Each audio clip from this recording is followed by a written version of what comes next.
I feel like the furry community has given us so much, and one of them is instant gratification in terms of audio problems. And other forms of gratification. You just mean like Disney's Robin Hood? That's not gratification for us. That's gratification for them, let's be honest. Okay. I don't mind it. I like that movie. Yeah, sure. Who doesn't like that movie? Right? Yeah. No, okay. everybody likes that. So, it's a real solid B- Disney flick. Yeah, sure. B-. Yeah. I mean, it's no Brave Little Toaster. That's not a Disney movie. It was published by Disney. Is it? Yeah. You're right. Yeah. And you're right, it's not. Well, hang on though, isn't it?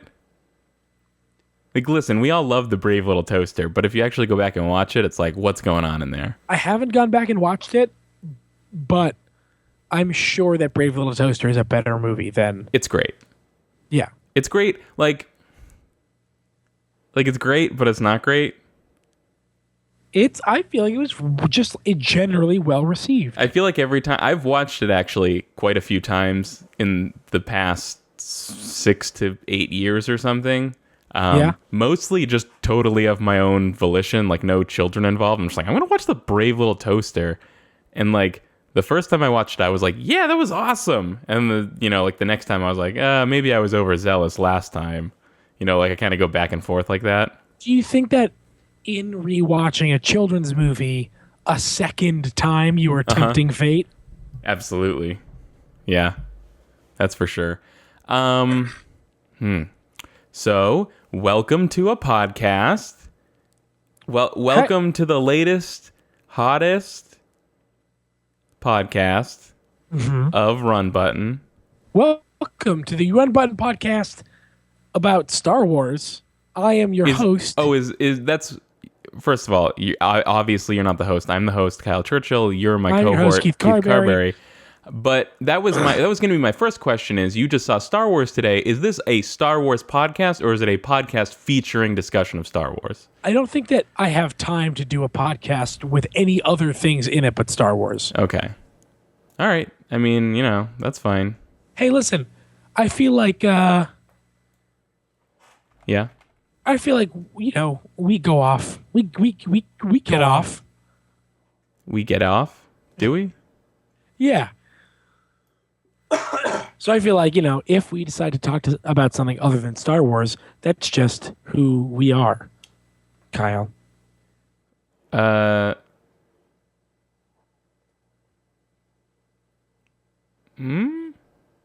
Right, like if we say, oh, this is a Star Wars podcast. Wait, sorry, hang on one second. Then we decide to talk about something else?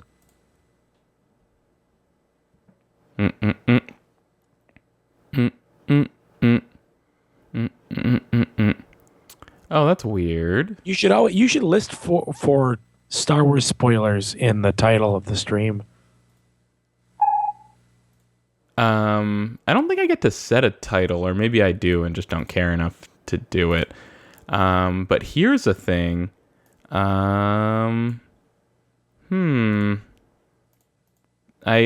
wanted to poke my head in the chat for a second, and oh, yep, there it is. Found it. What's up?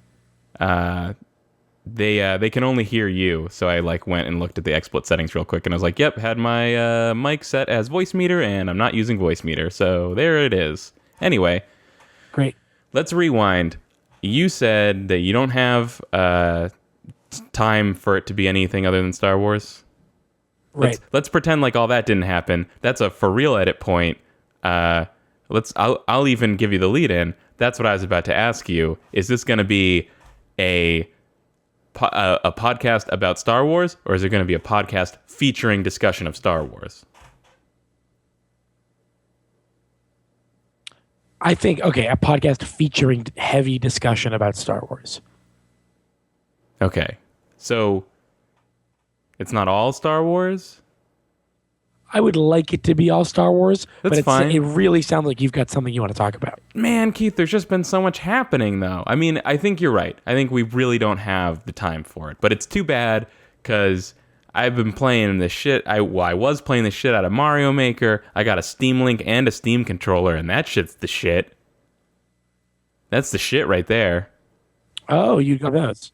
That shit's Man, the shit. Steam thing that I'm gonna get is that fucking when it comes out, I'm gonna get that fucking Vive. I swear to God. You're sounding like a robot to me. That's too bad. Hey, do you want to clap for recording? You want I can do that. 3, 2, 1, clap it? Yep. 3, 2, 1. Okay, you clap. Did you actually clap? Your countdown was terrible. I did clap. Your countdown was horrible. Okay. That was totally arrhythmic. That countdown. Okay. I will give you first a practice. Like, you're gonna hear how I'm gonna do it first, and then I'm gonna do it. Okay? So don't clap the first time I do it. Okay. Only clap the second time. Okay, ready? It's gonna be okay. Are we playing Monkey See, Monkey Do? Okay, here it goes. 3, Okay. 2, 1. Got it. Okay. Now here's the for real one. 3, Okay. 2, 1. Wow. I feel like your internet is sucking today. That's a really long Really? thing. Maybe it's yours. You're the one that had Skype crash. I mean, it's possible, but I have that. I'm all on the Ethernet. I'm Etherneted up, though. Oh, it could be me. Are you wireless-fying right now? I am wireless fine. Oh, jeez, Keith. I just ate, for God's sake. But I have better internet than you. I just fucking ate, Keith. Hey, Keith. I feel like my wireless fi is better than your wired. That's some hot garbage, what you just said. Hey, Keith, do you want to know how the Steam Link performs on Wi-Fi? How? Dude, I don't fucking know. I'm not going to use that shit on Wi-Fi. Get out of here. Well, I don't have a wired option. Anyways, do you want to start this fucking podcast? Yeah, sure. Okay. Hi, everybody. Welcome to a special edition episode of the Run Button Podcast. No, I thought we already started. No, there was an edit point. The edit point was after the intro, though. I don't know. I feel like we're scrapping the whole kit and caboodle. Oh boy, I was invested in that. I was like, I'm sorry, I wasn't feeling it, and now we've got a reset of the energy. We've got a reset of the introduction. They know who the host is. Ugh. Well, Kyle, I do want to say. Here's the thing. I want to say up front, because this is the new upfront. That is this our new podcast opening segment, the upfront, where we say something up front? Yeah, and we're upfront about it. Upfront. Give a pause so that we can edit in the sound. This is the drop. upfront. All right, here it goes. And I'll just do a demo of that sound drop. It's the upfront. Welcome to the upfront. We're upfront. We're upfront right now, guys. Welcome to the upfront. I'm your host, Keith Carberry, with the upfront, part of the Run Button Podcast. I just want to say real quick upfront. I want to say upfront.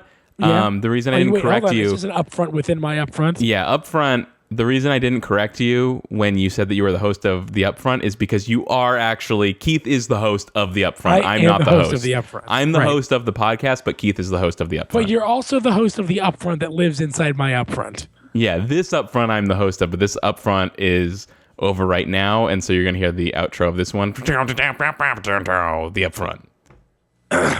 This upfront, and I'm the host of the upfront, Keith Carberry. And so the thing that I want to say up front is that I did like Star Wars quite a bit. That's great. Could I say this up front though? Yeah. Right up front, I feel like I said this before a little bit, but we do have to acknowledge this just so people aren't going nuts saying, why is no one acknowledging this? Your voice sounds atrocious right now. You mean like I'm sick still? Yeah. Yes, I am still sick. For the 8th week running, you're sick. Is that a little bit better? It is. Yeah, okay. I appreciate that. I appreciate you. Oh, thank you. Yeah, so I did like it. I, but like, Uh-huh. there's some things that didn't quite jive with me about it, and I did overall like enjoy my experience. It was Yeah. exciting to watch a new Star Wars movie Uh-huh. that was like Well actually made. a good movie. Yeah. But like, who was that big man? Why was he in this movie? The big man?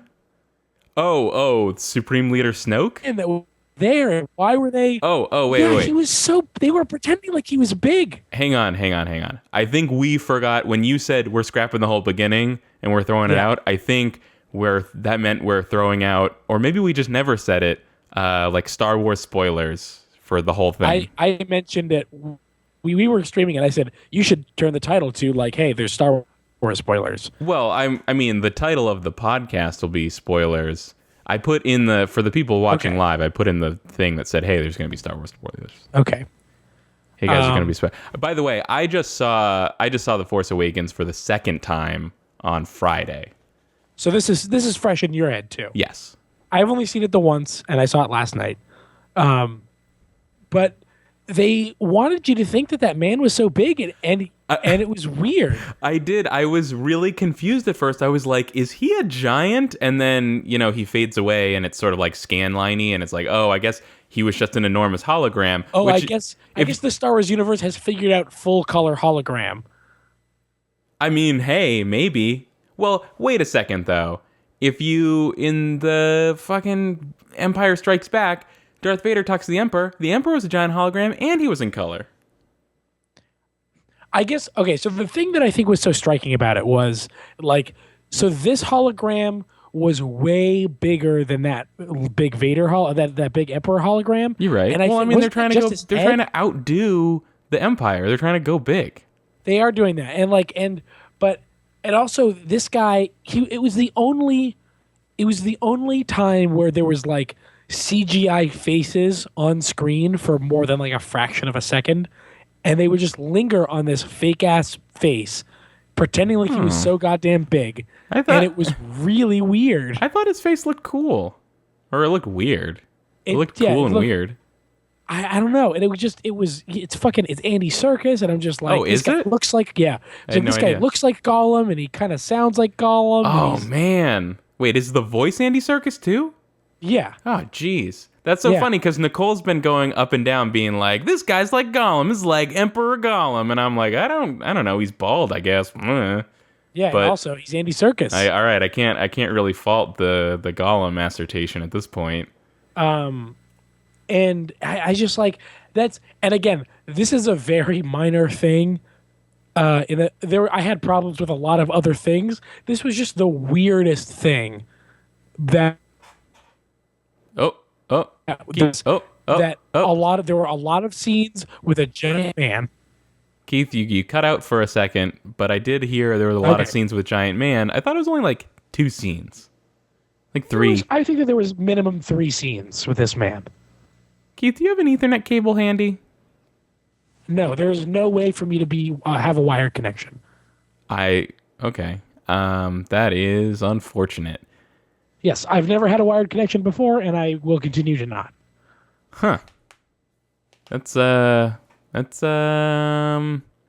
bold stance, I would say. I just the box that has my cable thing and the computer are on totally different floors. Okay. And I don't own this house, so I can't drill in the ground to make new wires. Sure. Yeah. So, can I give you my quick impressions leaving the theater, like the first and the second time? Yeah. The first time, I felt like sort of like you mentioned, I was just sort of overjoyed that there was finally like another good Star Wars movie. That I could recognize that I had some problems with the movie, some like kind of almost like nitpicks, but overall I was just like, hey, at least it was another Star Wars movie. That's great. And then the second time, both of those sides of the opinion sort of like leveled out, where I wasn't as excited, obviously, because it was the second time I saw it. But for some reason, the things that bothered me the first time didn't bother me as much.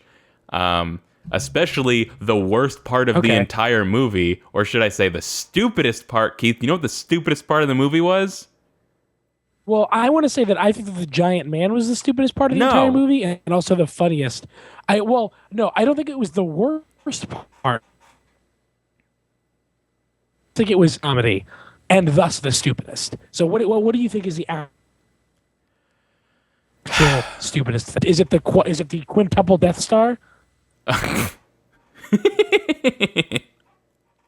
Well, that's pretty close. No, obviously the stupidest part is when Han Solo and Finn are in Chewbacca, because you can't discount him. He was there too. Fair credit where credit's due. They're flying in that Millennium Falcon, going to land on the quintuple Death Star or the Star Killer platform. And they say like some bullshit like, the shield has a refresh rate that it blocks anything going slower than light speed. So Han Solo, because he's a daring rogue, makes a landing approach at light speed. And he like times it. He's got his hand on like the fucking light speed brake. And it's like, okay, get ready now. And he like pulls it just in time to like not crash into the planet or whatever. And that's fucking impossible because it's light speed. You can't hand time light speed, Keith. Kyle, it's light I speed. will say, I will agree with you that is a ridiculous thing. Now, Thank you. I will posit this. Okay. I'll posit two things. The first thing being, the first defense of this scene being, I guess the overall defense would be it's a movie, and I feel like that falls under suspended disbelief.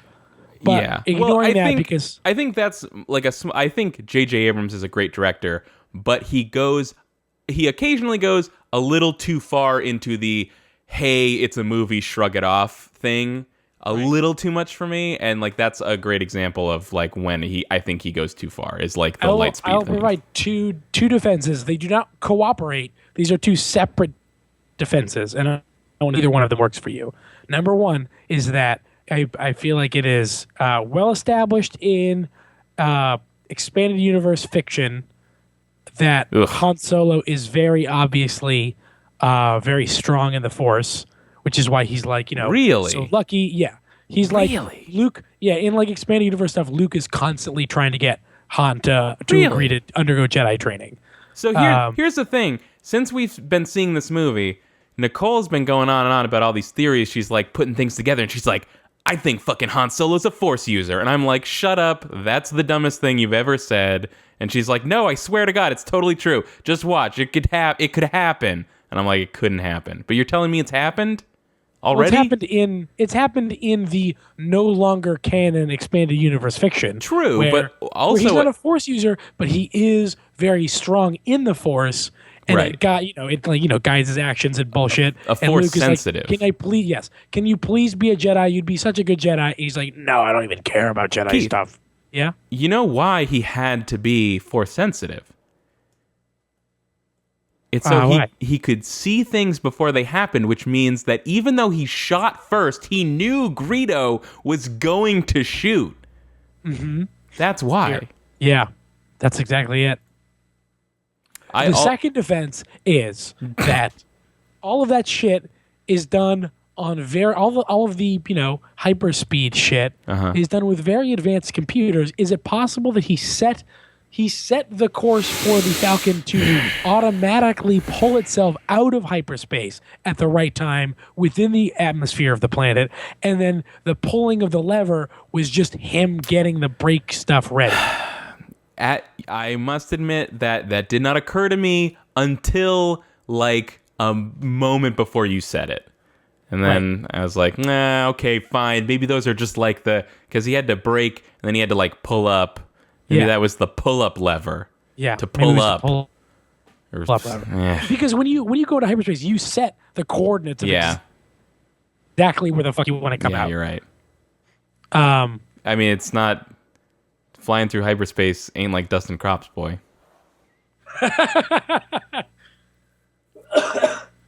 I used to come out of hyperspace really close to the Womp Rats back home.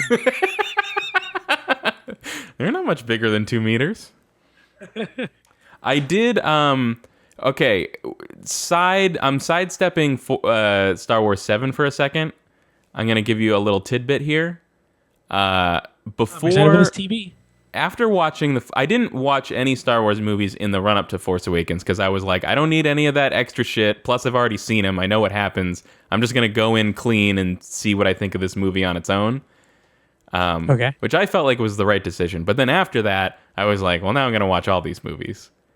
So I watched the original trilogy, and I went and watched the original versions, not the special editions, and I realized that it was actually like the first time I saw each of those movies, it was the original edition. Yeah. And then literally every time I've seen them since then, it's always been the special editions. Uh-huh. So this was like my first time watching the original version since then. And Right. I spent a long time being really upset about the whole special edition, regular edition thing. And I've come to the conclusion that I don't really give a shit. And if anything, I slightly prefer the special editions, if for no other reason than that's what I grew up with. Right. And I don't Can care. I read you an Ask.fm question that I answered 2 months ago? Go ahead. Someone asked, how do you feel about Star Wars Despecialized Edition? And do you know about the Despecialized Edition? I do. The Return of the Jedi, the original version I watched, was not technically original. It was the despecialized version. My answer to that was, I feel like a lot of Star Wars fans have an aversion to any changes made to the original versions, but I personally like some of the added on CG stuff. I think stripping all that out is a waste, and the Despecialized Edition suffers from not discerning what's good and what's bad. Yes, I agree. So like there are a lot of really good additions to Yeah. the updated versions. It's just like also, do we really need to see a robot hit another robot in its noggin when we're going into Tatooine for the first time? Like that's the sort of shit. Like if the Despecialized Edition like had all the updated space Yeah. stuff, but Like- it cut out like the weird background slapstick. Yeah. That's the real problem with Right. those movies. Like, for some reason, this one keeps sticking in my head, but, like, when they need to leave Mos Eisley really quick, in, like, the original version, you just see the Millennium Falcon as, like, a little, like, stick of gum off in the distance that just kind of, like, shoots out. But in the special edition, it's, like, this big dramatic overhead of, like, the Falcon, like, taking off really quick and, like, jetting away. And it looks super, Yeah. like, dramatic and cool. Yeah. Anyway. I agree. I agree. I think that stuff is good. Also, I just because I'm a lunatic like this, I went to like some Wikipedia page that was like every change ever made to Star Wars in every single edition, and found that like they were making changes to Star Wars way before the special editions. Like Yes, even the VHS had changes. yeah, like the 1993 and 1997, I think, like VHS versions that people think of as original actually had quite a few changes to them. So, like, who gives a shit? Whatever. Yeah. Like the whole thing, just figure out which parts of you can't just go like this whole thing is perfect Yeah. because and then go any change is a bad change. Well, it's just all nostalgia. Like, I get it. Like, everyone grew Yeah. up watching a specific version of Star Wars a million times, and to them, that version's going to be the best version. Although, of course, Keith, of course, nobody fucking wants the Return of the Jedi musical number. Oh, the song Yeah. in Jabba's palace. Yeah. I don't know. I think it's no one a real wants- nice comic relief. Fucking Boogie Day or whatever the fuck that guy says. I think you're pretty close. Kyle, you're a real salacious crumb. Hey, Salacious Crumb was a badass. I heard a thing. I was listening to some podcast and I heard one of the people there. I can't remember who was wearing it, but someone was wearing what they called a Hammerhead T-shirt.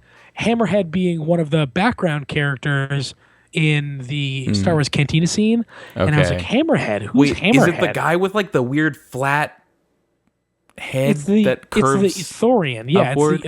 It's what I know as an Ithorian alien.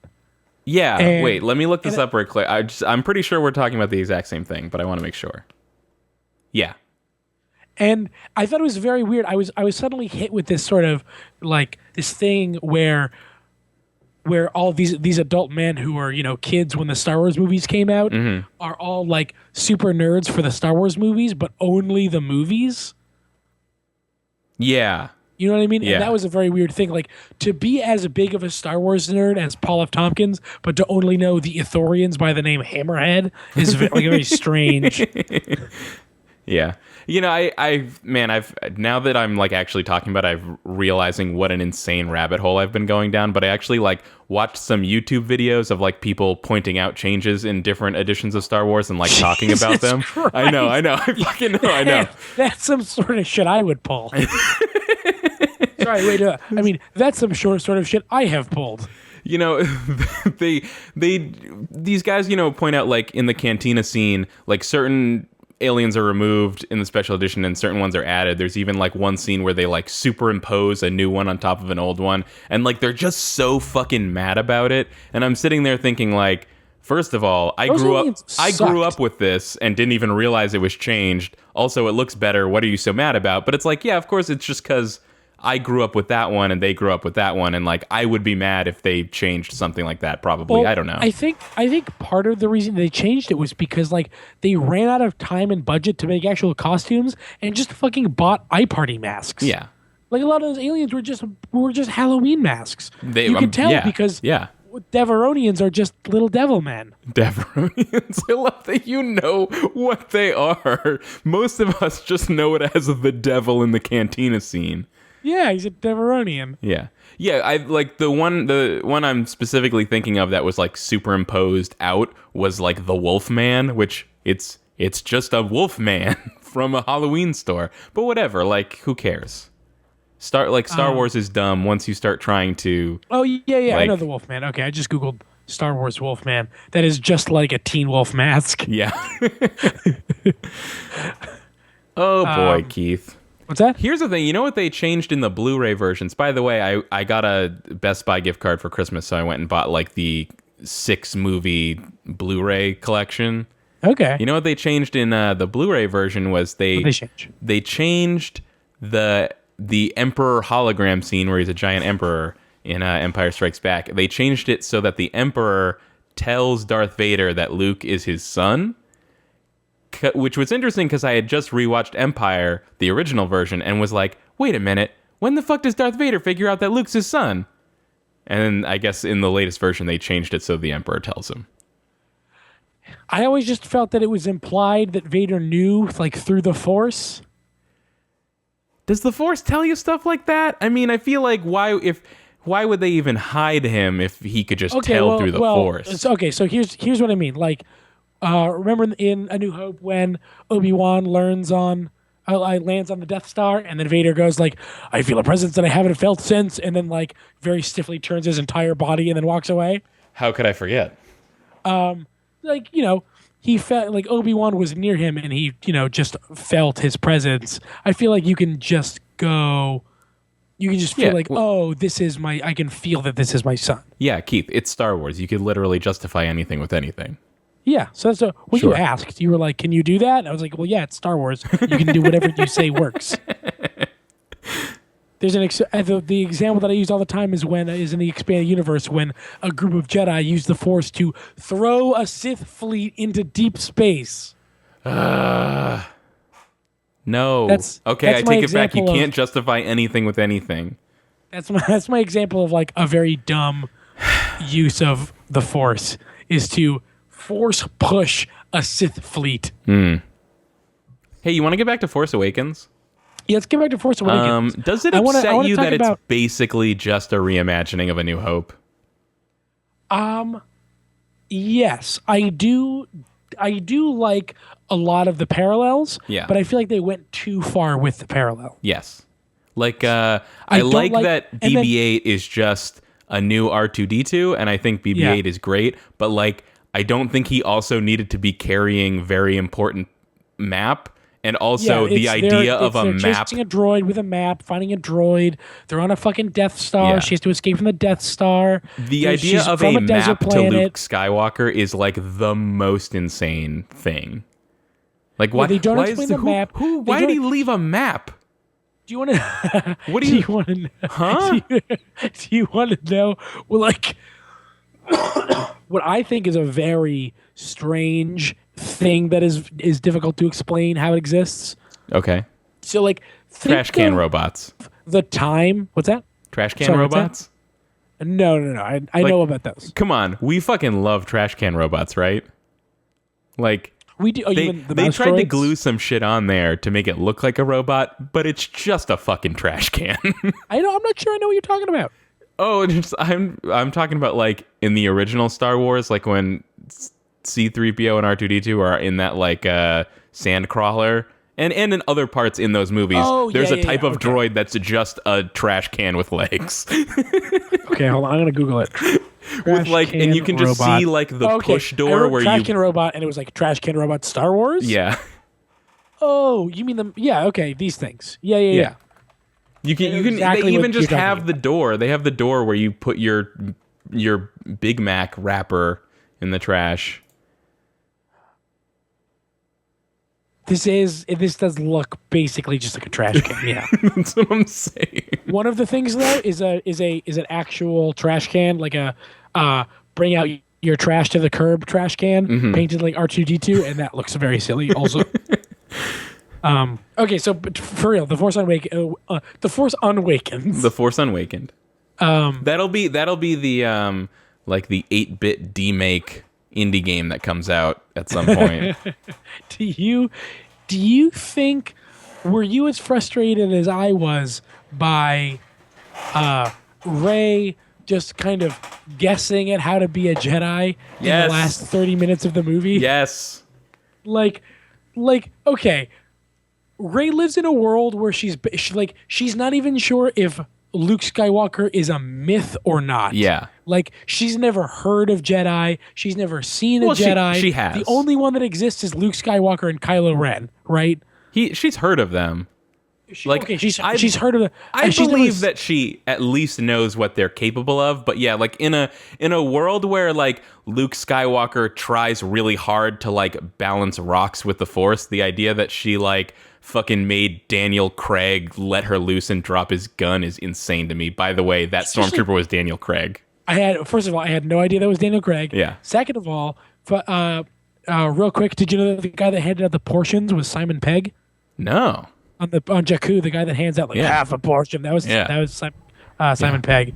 Third, like, she even somehow knew the format of Jedi mind control, like the structural, like, you will do this thing and do this thing. Like, she did it exactly like Obi-Wan would have done.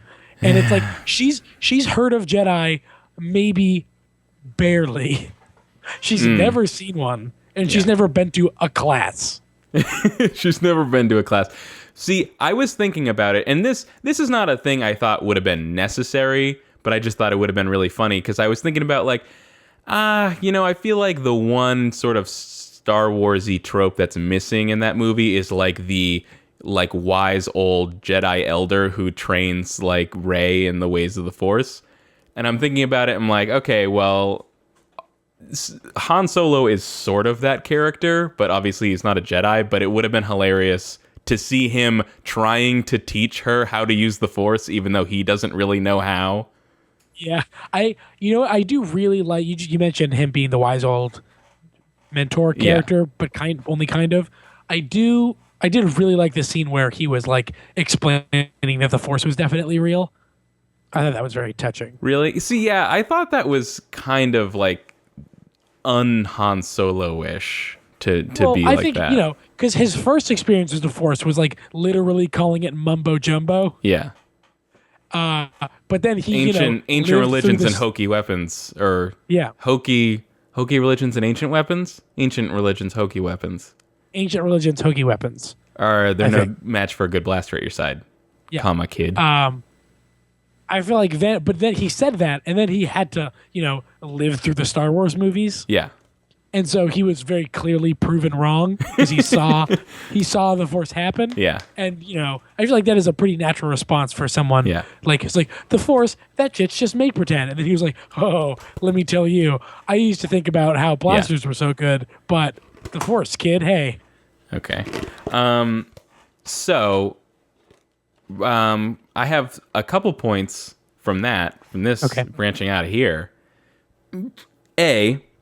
So in the original Star Wars, Han Solo doesn't even believe, a bunch of people don't even believe that the Force is real. Right. Maxi Big DeForce, I believe, was the exact quote. And, and Even then the guy that worked with Darth Vader didn't believe in it. right. And then he force chokes him. Yeah. So that never, disbelief in the Force in the presence of the Force clearly being real has always been really strange to me in Star Wars, but most especially in the idea that like Jedi were like the only like galactic peacekeeping force, and then like 20 years later people don't even believe that they exist anymore or something, like because of the prequels to the original trilogy. The actual Republic. What? There was like the actual, like the Republic. No, well, they were the peacekeeping force of the Republic. They didn't have the Republic didn't have an army. That was the whole point of the Clone Wars. Was like the clone army shows up and they're like, well, I guess we need an army, so here's our army. I'm actually not sure of the state of the army for I am the Republic, because like there are, in almost everything else, the Republic has its own army. No, that is a key point because I just watched it, Keith. Like fucking 4 days ago. There's a key point is like they're going to have a vote on whether or not the Republic should create an army. What I mean is for for other periods of the Republic's, 20,000 year history, they had an army, like for sure. Okay, fine. Yeah, there's been a lot of Star Wars shit. I was just wondering, like, hey, I wonder why in the Phantom Menace they decided at some point before that, like, hey, do we need an army for the galaxy? Well, they've evolved, Keith. They're civilized now. I'm making screw faces. Another thing about the movie. Wait. Yeah. But okay. I think that's weird. The not believing the Force, but the Force clearly being real. It's almost like how asinine it is, the idea that we tell kids that like some people believe in Santa and some people don't, and it's like a big thing, and like most people when they get older they don't believe in Santa. Like, dude, if there really was a magical dude that went down the chimney and left presents under the tree, like everyone's parents are just waking up and being like, how'd these presents get here? Definitely wasn't Santa because he's fake, but there definitely are magic presents that appear every Christmas. Like, if Santa was real, there would be no debate. So it's weird to me that like there's a debate, but like also, I don't know. I think the thing to remember is like, Jakku is very clearly an Outer Rim planet. Okay. Right? Sure. Finn spent his whole life living in like forced to live in barracks with a bunch of other soldiers. Like there were only ever a limited amount of Jedi in an infinite galactic republic, and I just think that a lot of the times, even if the Jedi were the only galactic peacekeeping force, they also, most people just never, ever saw a Jedi, even in the heyday of the Republic. Okay. All right, I buy that a little bit. A little bit. And now we're, 50 years from the Phantom Menace, not just 20. Uh-huh. So. Yeah, but like, yeah.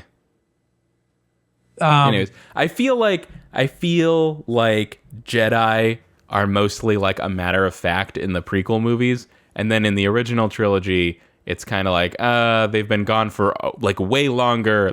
I feel like it's implied that they are way rarer and gone way longer than in the prequel movies, and then in Force Awakens, it's like they're practically a myth. Like I basically feel like the Force Awakens is almost treating the prequels like they don't exist, which is pretty cool. I disagree, and here's why that. You are familiar with Kylo Ren, the Galactic's foremost pissed baby? I am familiar with Kylo Ren Uh, of the Knights of Ren. Kylo Ren of the Knights of Ren, the galaxy's foremost piss baby. I feel like Kylo Ren is literally just like, man, we've got to recover some ground on this whole Hayden Christensen and Anakin Skywalker bullshit. He looks like him. He's angry and throws tantrums Well, like he's him. supposed to be his grandson, Yeah, he is so his he grandson. would look like him, but I don't think they look that much. They have the That's exact similar. same hairstyle and gaunt face structure. I mean, they both had long hair. Right. I feel like they are very clearly calling back Yeah, like to Hayden Christensen's portrayal of Anakin Skywalker. I don't know. I don't feel very- like they're calling very- back to it. I just feel like A spoiled and broody version of the dark side. The difference being that Anakin Skywalker was an incredible Jedi with tons of training, and Kylo Ren had like 3 night classes with Luke Skywalker and then ran away to the First Order. well, he's first of all, he's being trained by the big guy, so he's probably pretty good at forcing. But I think that is why a lot of He the can stuff read people's minds with the Force, Keith, and he can yeah, freeze a lot them in of people place. can do that. Oh, remember when he froze the blaster bolt in Yeah, place? that was awesome. dope.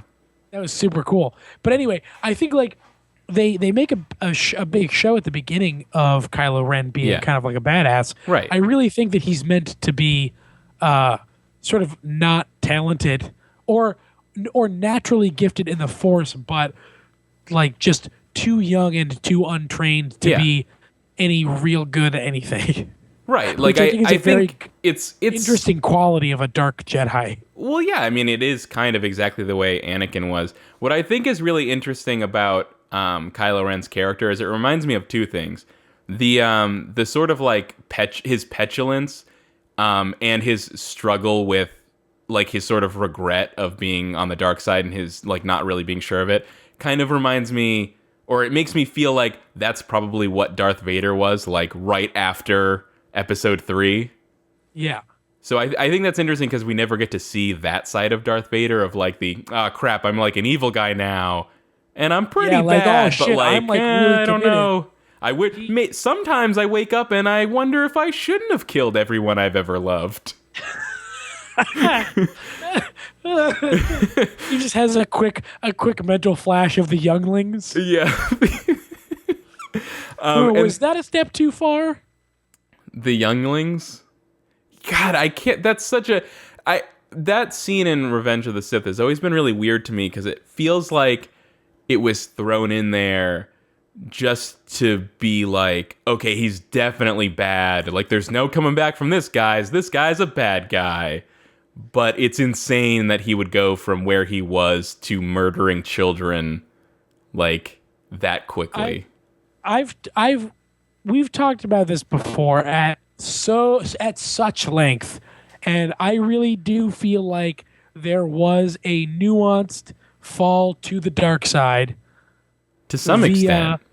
via his life his life basically from 8 years old until he was 20 being whispered to by the senator, Yeah. aka one of the most powerful Sith of all time. Yes. And I just feel like, being raised half by the Jedi and half by this fucking evil mastermind really slowly twisted his dumb kid brain. Yeah, okay. I'll buy that a little bit. I am like when you texted me and were like, "Hey, are we gonna podcast?" and I was like, maybe 40 minutes from now. Like the reason I did that was because I had just started watching Revenge of the Sith, so I'm watching it right now, so I can get back to you on all that. A scene that I feel like a lot of people always forget from that movie but I think is a very important scene is the weird space opera scene. Yeah, we've talked about that before. But so someone brought this up at work. We were talking about Star Wars before, or right after seeing The Force Awakens. It was like the day after. And someone brought this up, and I don't know if this is a thing. I'm sure you've heard of it because it's Star Wars and you're Keith.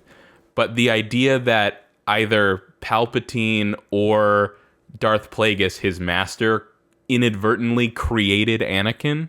I have heard of this theory, yes. The idea that that like is the generally accepted theory of Anakin's conception. Right. So Anakin was immaculately It's stupid. conceived. It's very stupid. He had no father. See, I feel though that saying that either Darth Plagueis or Palpatine was doing some kind of weird dark force experiment of like trying to give yourself eternal life using the force, and it sort of backfired and you like created life with the force is at least better than the force made a baby.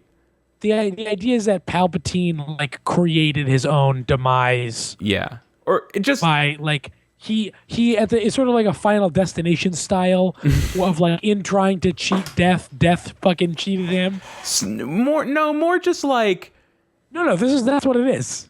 Okay, no, I'm agreeing with you, but I'm just saying the reason I like it more than having no explanation is I just think that dark force experimentation is a better explanation for the force making a baby than just like Virgin the force Mary wanted to raw dog on Shmi Skywalker. Like, wait. Okay, so my sister, technically she has, I'm sure, been present for all the Star Wars movies just because I watched them so much as a kid, but she never really watched them until like The Force Awakens, like the hype around it kind of got her wanting to watch it. So she has gone and watched like pretty much all the Star Wars movies. And so we watched the second half of Return of the Jedi because that's where she was when she came over to visit us, and we finished it, and she liked it. She thought it was her favorite of the original trilogy, and then she was like, taste. All right, let's do it. Let's like straight into episode 1. Let's do this. And I was like, I think you're a little too excited about this because hang on. And yeah, she didn't really like episode 1 that much, but what was my favorite part of it was when they got to the scene where Shmi explains that Anakin has no father. I just turned and just fucking stared directly at my sister's face because I just watched her, like, her expression go from just like I'm intently watching a movie sort of face, and then just like this very slow, like gradual furrowing of her brow until it was basically just like a full-on scowl. Just like she's just like, I'm taking this in and I don't like what I'm hearing. It's basically the worst part of Star Wars. It's because for two reasons. It's because that movie tried to push the immaculate Jesus Christ style conception of Shmi Skywalker and or with Anakin Skywalker, and the Force of Science midichlorians. Yeah. Well, yeah, because it's like Phantom Menace introduced the idea that Anakin is space Jesus, and also that there's a prophecy about a chosen one and that Anakin's the chosen one. And you probably don't remember this because you only saw it once, but I've seen the Lego movie like a million times. And every time I watch a prequel or think about it or whatever, and someone mentions the prophecy, all I can hear is Will Ferrell's character in that movie going, "Oh, now there's a prophecy." like just really incredulously. I do remember that part, yeah. I love that line and also hate that part of the Star Wars prequels. So that's just me on that thing. I think one of the points about Star Wars that very few actual Star Wars properties push that I'm very that I'm very interested in. One of the few things that suggests it is the KOTOR movies or games. But I think it's very present in The Force Awakens, probably unintentionally, is the idea that like Jedi are awful and shouldn't exist, probably. With that, like, okay, so think of all the Star Wars stuff that you've consumed, right? The Jedi are the good guy. They're the peacekeepers of the galaxy. They are soldiers for good and what's just. Do you want to know the only thing that they ever need to save the galaxy from? Sith. A different Jedi, but a bad day. Like they are the galactic peacekeepers of themselves, but evil. Well, technically, and hold on, but the Force Awakens, we're now at a point where you've got Luke Skywalker and you've got Kylo Ren, Luke Skywalker's nephew, and we're at a point where evil Jedi match regular Jedi literally 1-1. Mm-hmm. Yeah. And Kylo Ren wouldn't even exist without Luke Skywalker. Luke Skywalker is carrying on a legacy of evil people. Well, yeah, that's why he's in hiding. He's so ashamed. Yeah, and he should be in hiding. He should stop trying to teach people rules. Yoda did the same thing. Luke Skywalker and Yoda, two very good Jedi, both decided maybe this shit isn't great for the galaxy. I would be interested. I'm interested to see Luke be some sort of teacher in the next movie, because I've never really, like, Luke is taught by Yoda, but, like, not that much or for that long. Like, I've never really bought the idea that, like, Luke Skywalker was trained enough to be a teacher of other Jedi. No, I mean, Yoda fucking was like, hey, your training's not done. If you do this now, you're fucked. And he went anyway, and he never completed his training. Well, that's not true, though, because there's...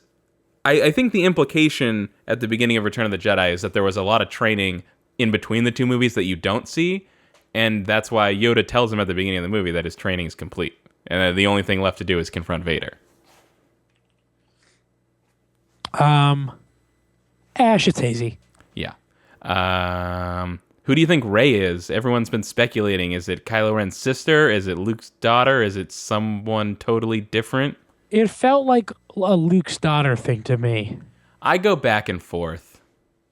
I like the this, you know, like, she fights Kylo Ren, which, by the way, that lightsaber fight was awesome. It was easily better. I did love that lightsaber fight. What? I love that. Yeah. I think that lightsaber fight was better than anything that the prequel trilogy had, except maybe Duel of Fates. Yeah, I totally agree. I like that. I like that it was Rey, who'd literally never used a lightsaber before, but was sort of familiar with, like melee weapons. Right. Wait, sorry. Back up a second. You said except Duel of Fates. Now, Duel of Fates is the name of the music that plays in Episode 1 when they're fighting Darth Maul. Did you mean something different? I could just never remember the name of the actual fight, so I just call it Duel of Fates. Well, I don't think the fights have names. They're just scenes. Okay, well then, do you disagree if it doesn't have a fucking name, that Duel of Fates wasn't a very easy way of describing which fight I was talking about, Kyle? No, because when you first said it, I thought you meant the fight scene between Anakin and Obi-Wan at the end of Revenge of the Sith, and I didn't want to take time out of the discussion to disagree with you, because I would disagree with that. But are you saying the Darth Maul... I'm saying, no, Duel of Fates was the Darth Maul fight. Okay. Yeah, that was a good one. That's the fight that I meant. Yeah, okay. The one that I said was the one that I meant. All right. Glad that we cleared that up. I didn't understand. I misunderstood first. Okay. I thought that you were like, don't fucking call that fight Duel of Fates. That's the name of the audio, not the video. I wasn't trying to be pedantic. I just wasn't sure what you meant. Okay. I thought that you were like being purposefully pedantic. Okay. Go ahead. I don't know if it's coming through because of how sick my voice is. I was also fake mad, not real mad. Yeah. I mean, that's usually what we do. Right. Yeah. So I think that the Duel of Fates fight was arguably better. I don't think it was. I think that whole thing of I think the watching how each one of those three people handles being trapped in the laser corridor differently was really interesting. And I think the Obi-Wan being super mad after watching Qui-Gon get killed thing was really cool. But overall, I don't really think that. I thought it was a good fight to watch. Because I think out of everything that the prequel trilogy has to offer, it is the least ridiculously showy fight. It's fairly showy. But it's still the least ridiculously showy one of the prequels. You're right. Of the prequel, yeah. I like that fight, and I like that scene, and I love that music. And aside from that, I think that this fight, this Forest Winter fight was super, super good. Yeah, I love that they toned the choreography they dialed it way back to closer to what it was in the original trilogy of like... Which makes sense, right? Because Kylo Ren probably had very little formal training with a lightsaber. Yeah. And Rey had literally no formal training with a lightsaber. Yeah. That's another... I feel like Finn and Rey being able to use the lightsaber fairly effectively was... I kind of don't like because of how hard it's supposed to be to use a lightsaber. This is the way I feel about that thing, though. I've heard people say that. I've heard people say that Finn has to be force sensitive because he was able to use a lightsaber. But my feeling on that was always that, like, the reason that Jedi were the only people that used lightsabers wasn't because they were the only ones good enough to use them effectively. It's just that they're the only ones with the force or the future predictive quality or whatever, like the reflexes necessary to deflect laser bolts. So like they're the only one who like a lightsaber is useful to them. Like if you hand a lightsaber to a normal person, they're just going to get shot because you're bringing a sword to a gunfight. The thing about the lightsabers, the reason that, because like being force sensitive doesn't automatically make you good with a lightsaber. That's ridiculous. Which is why it was insane that fucking Yoda uses a lightsaber in episode 2 and 3. So dumb. Anyway, go ahead. Wars not make one great, Keith. Right, wars not make one great. But the reason why, like, the reason why you need training with a lightsaber is because the blade has no weight to it. So there's no way besides sight, or if you're force sensitive, feeling it and predicting it. There's no way of like tactily understanding where the blade is, and so you can very easily just fucking cut off your own arm. Mm-hmm. So they're hard to use because it's like you have to like trust that something is there to protect you because there's no weight, you're not feeling it, you're seeing it, you can really, really hurt yourself. I don't know. Sure. Finn being like he like was able to stab a dude and then he kind of got his ass whooped by that other stormtrooper with the weird force pike. Mm-hmm. But then he was able to kind of defend himself against force pike. It was a force something. It was like a battering ram. Vibro axe? No, it wasn't an axe. I think it was a vibro axe. No, vibro axes look like axes. Oh, that kind of looked like an axe. It was like a single bladed, like it had a blade on one side. I don't think it had a blade. I think it was a blunt weapon. Well, it was like blunt, but it was like electric-y, so it's sort of like a blade. Stormtrooper.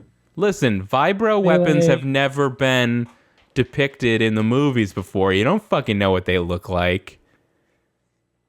You don't fucking know. I want to see if it has. You don't fucking know.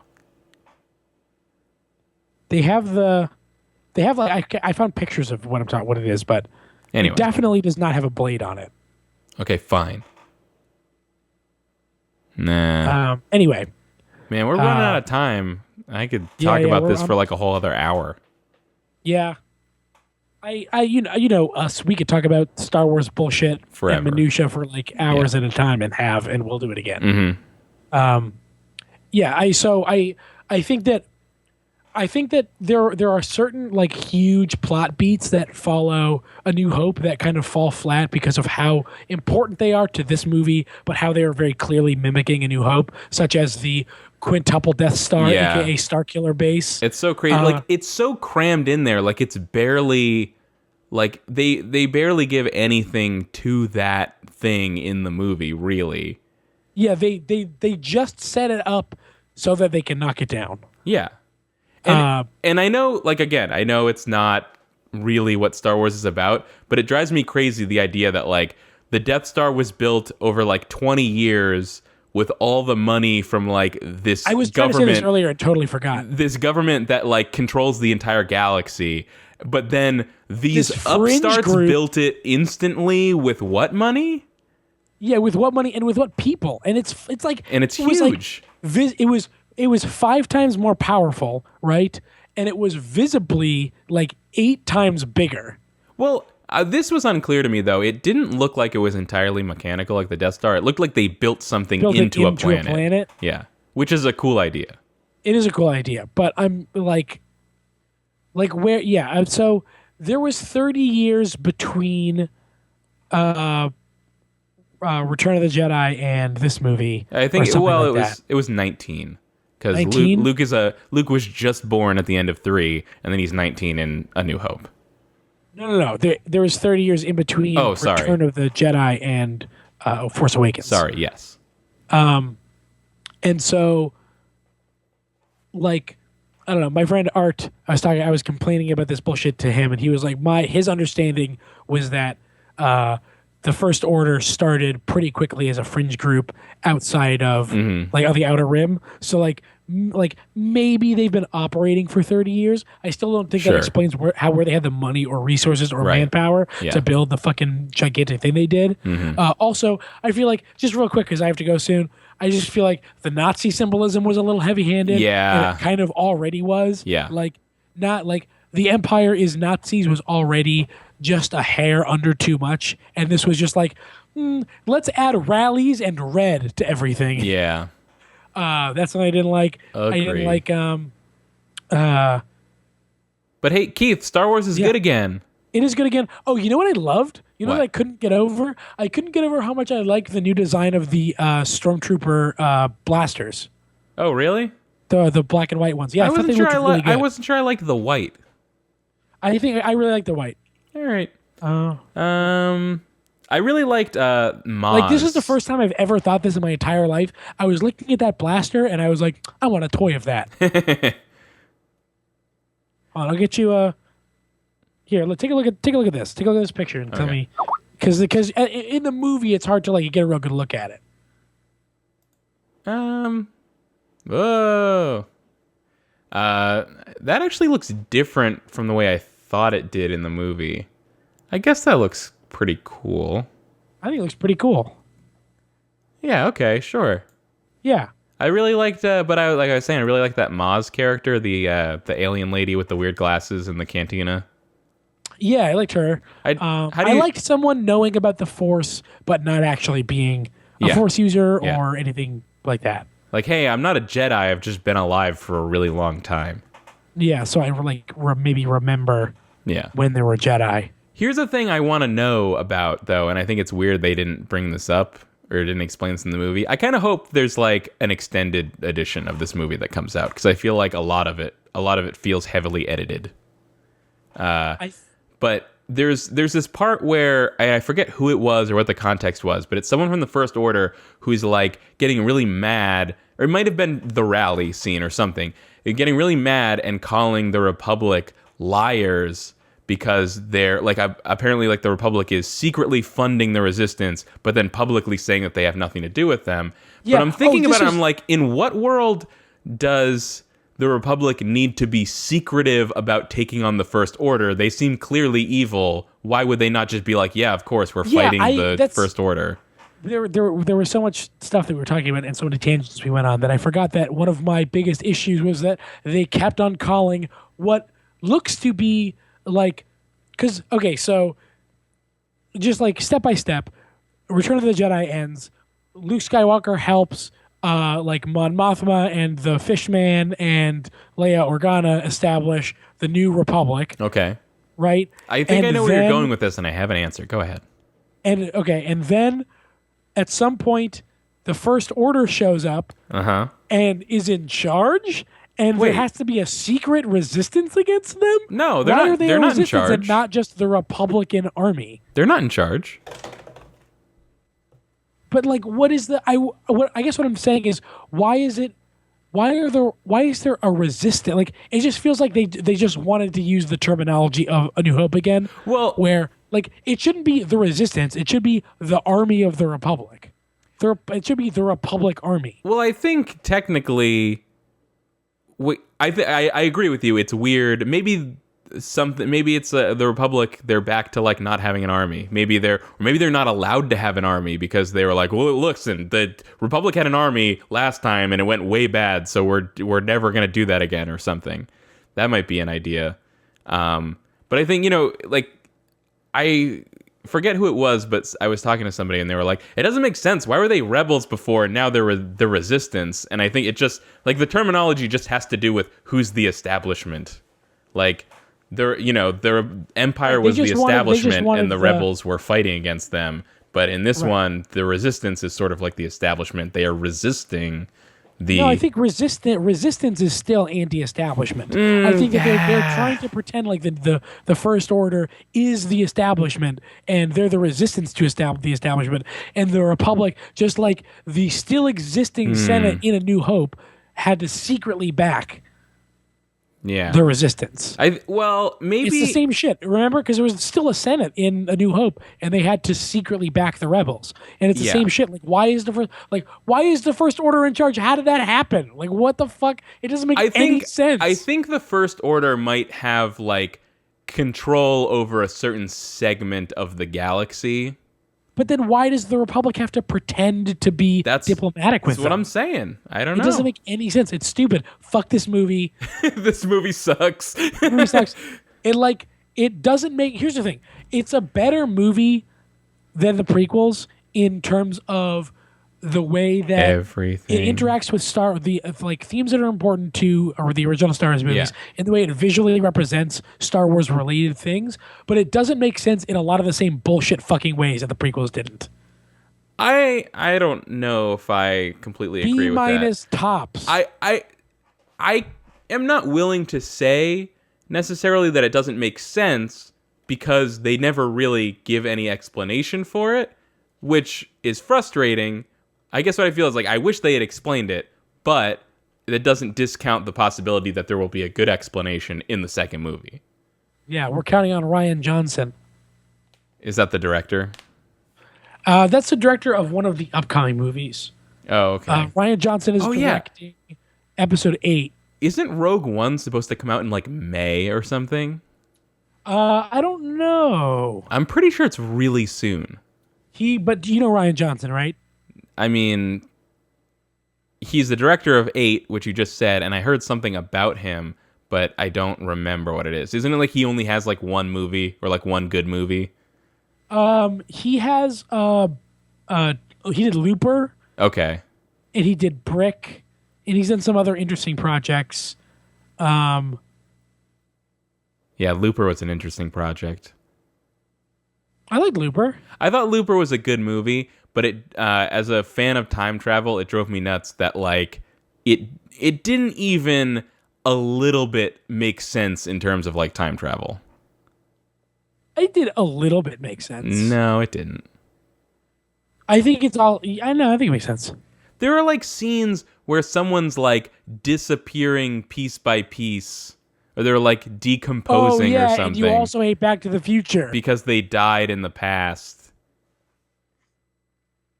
Nah, it was different though. It was different. Was it? Michael J. Fox disappearing piece by piece on stage, playing a song. Listen. Playing a song by what? Listen. By another person who he was the inception of the song that he heard. Like, none of it, time travel shit just doesn't make sense. Like, yeah, but Back to the Future. He heard a song by Chuck Berry, played that song in the past, and gave the idea for the song to Chuck Berry while he was disappearing slowly. Right, and being his own father would have been the problem. Being his own father would have been the problem. Right.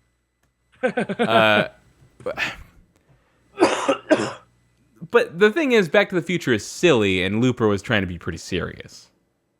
Yeah, I just didn't mind. I thought the rest of the movie was interesting enough that I didn't mind that it was that like the parts that they were using for dramatic tension were not the best. It was a fine movie.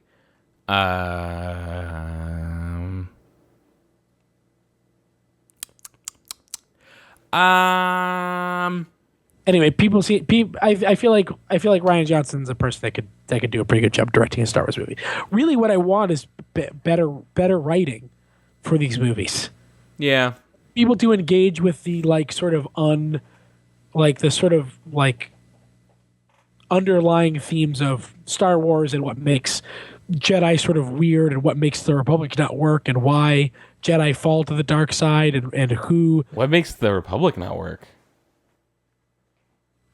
Listen, I'm not the writer. I mean, you never know. This could be stuff like, sort of like how a lot of the stuff you're talking about is like stuff that's in like the Obsidian Star Wars RPG and Yes. stuff. Which one is that? The Obsidian Star Wars RPG.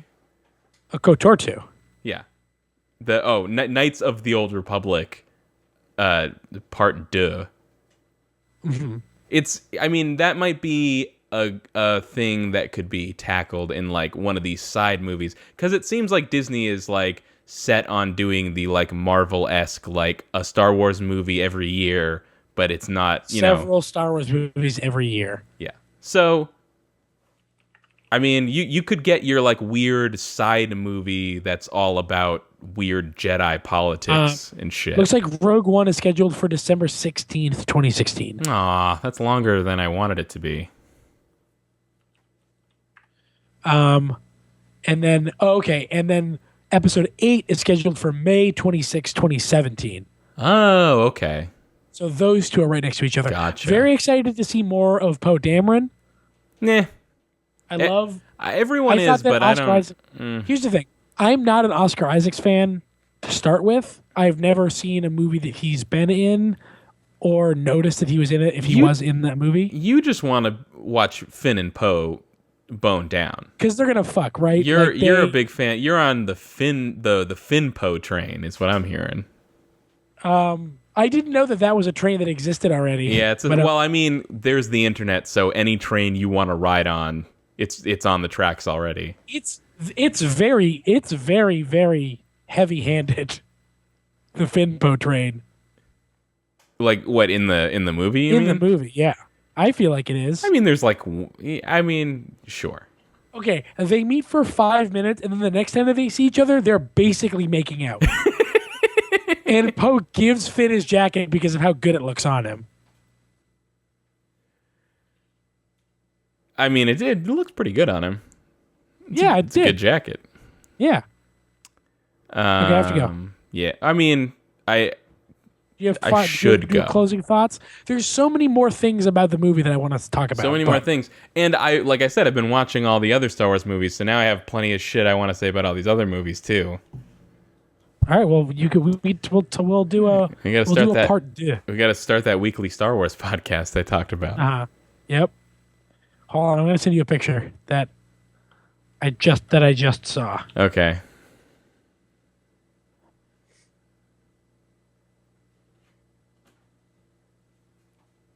I'm waiting. I just did it already. Oh, sorry. Okay. All I want is for someone to look at me the way Poe looks at Finn in his flight jacket. Yeah, I've seen that. Have you seen that still though? Yeah, that's. Okay. That's the part I have seen is the screenshot. Yeah. Dat jacket.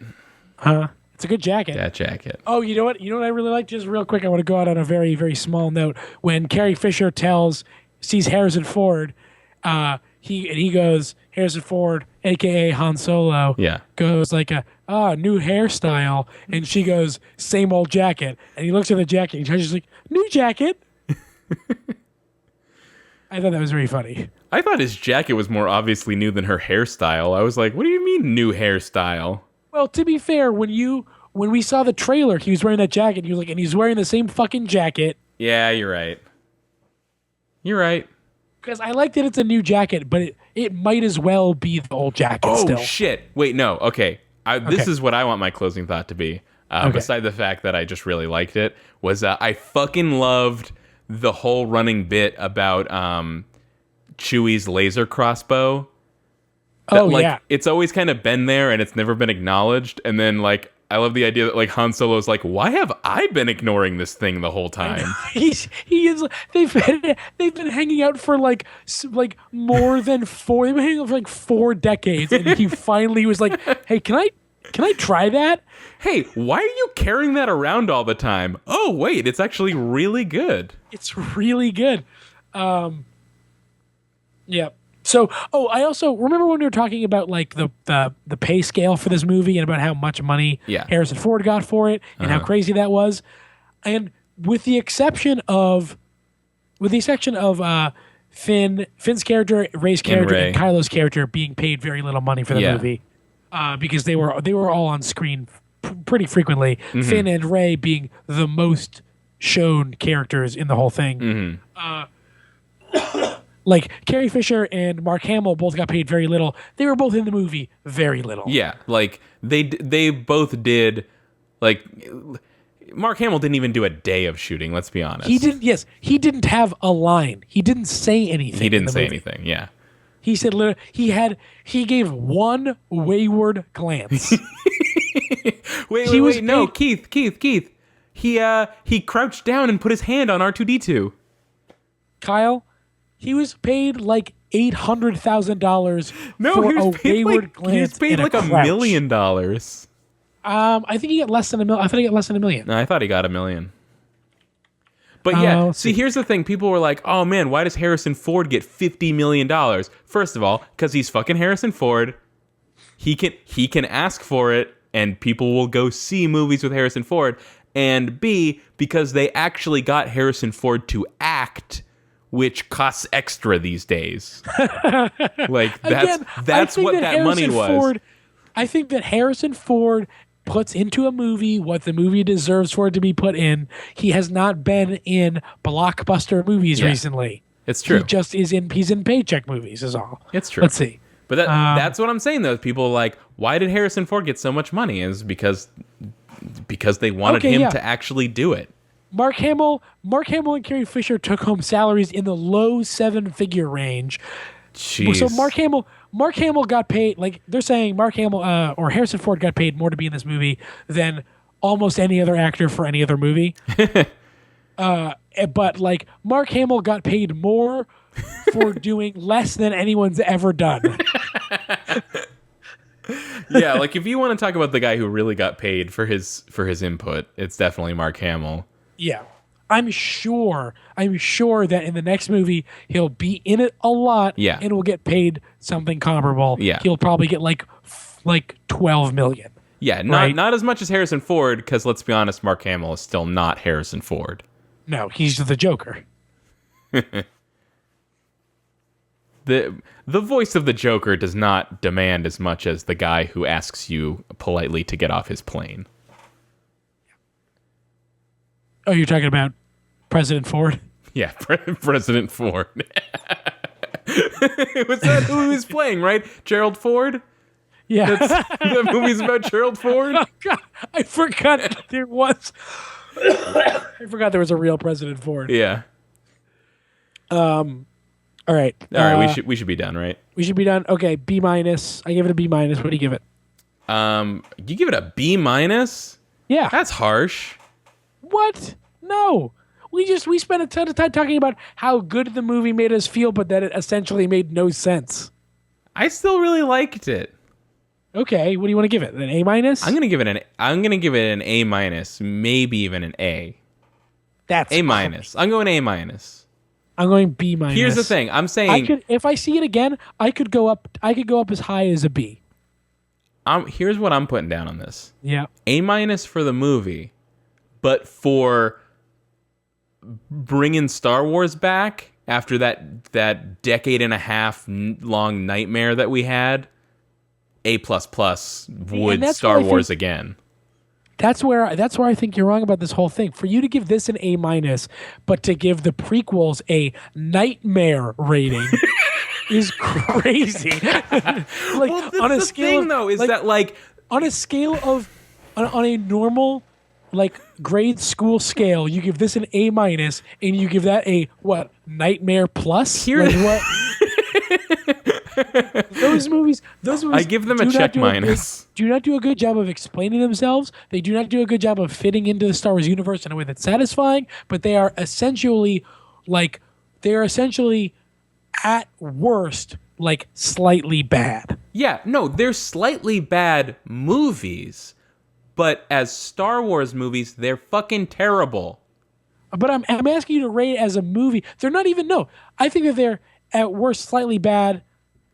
I'm saying when you put them next to the original Star Wars movies, when you grade them on the Star Wars scale, on the Star Wars bell curve, they're atrocious. No, they're not atrocious.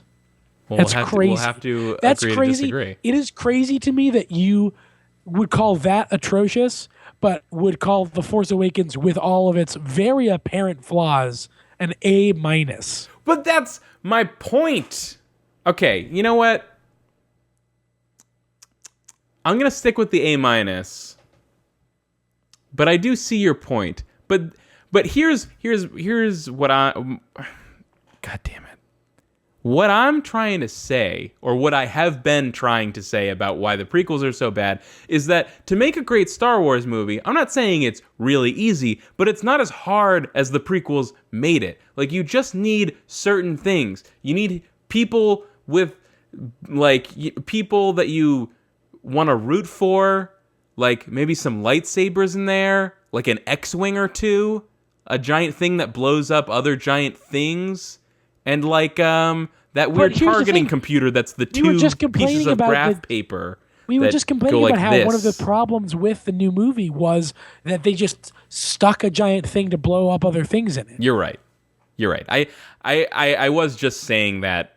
You're just listing stuff. I'm just listing stuff. But my point is that when the prequels were going to come out, when Episode 1 was coming out, I feel like everyone was really excited because they're like, "Oh, it's Star Wars. Star Wars is a slam dunk. How hard is it to make How hard is it to make a passable Star Wars movie?" And apparently, really hard when the guy in charge is actively working against everyone else's interests. Kyle, George Lucas doesn't owe you anything. He can make whatever kind of art he wants. George Lucas, you're right. George Lucas does not owe me anything. But by the other side of that coin is that I don't owe George Lucas jack shit. Oh, I don't feel like I owe George Lucas anything either. So, like, trust me, if the movies were bad, I would say that they're bad. They're just not bad. I think there's through the fault of nostalgia, a cognitive dissonance between how people feel about the prequels and how they actually are.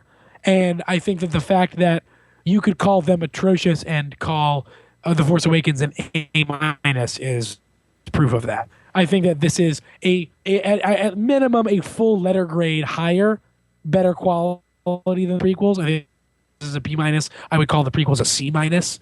I could stretch this to a B. I disagree with you, and I wouldn't be mad at somebody calling the prequels a D plus. I mean the prequels, yeah. I mean those are like D pluses. That love story in the second movie, man. God damn, just like stillborn romance. It was so gross. It was so bad. God. He was so fucking weird and aggressive. God, it was disgusting. The whole thing is just so awful, and that. But I'll downgrade my A minus actual A plus plus when you factor in like the meta narrative of Star Wars. I'll say A minus combined score. Okay. That I'm giving it an A minus, but that's on top of my excitement about, hey, Star Wars isn't garbage anymore. Okay. Hey, we're no longer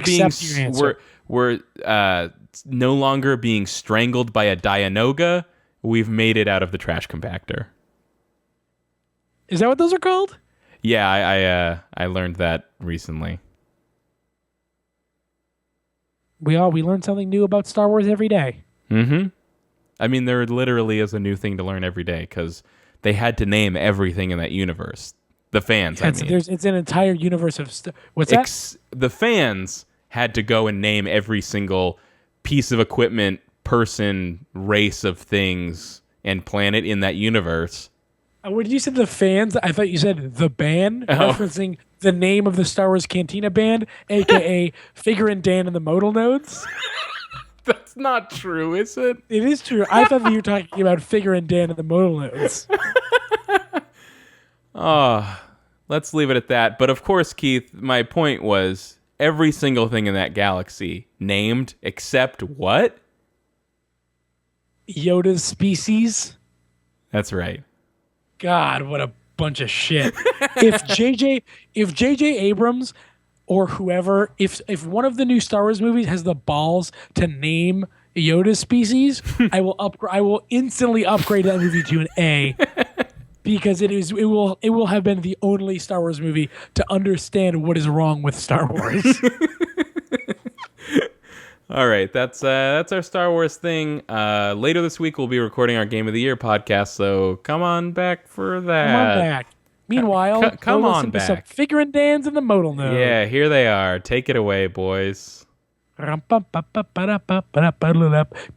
name of the genre? I learned this recently, actually. God, please, I need to. Jizz.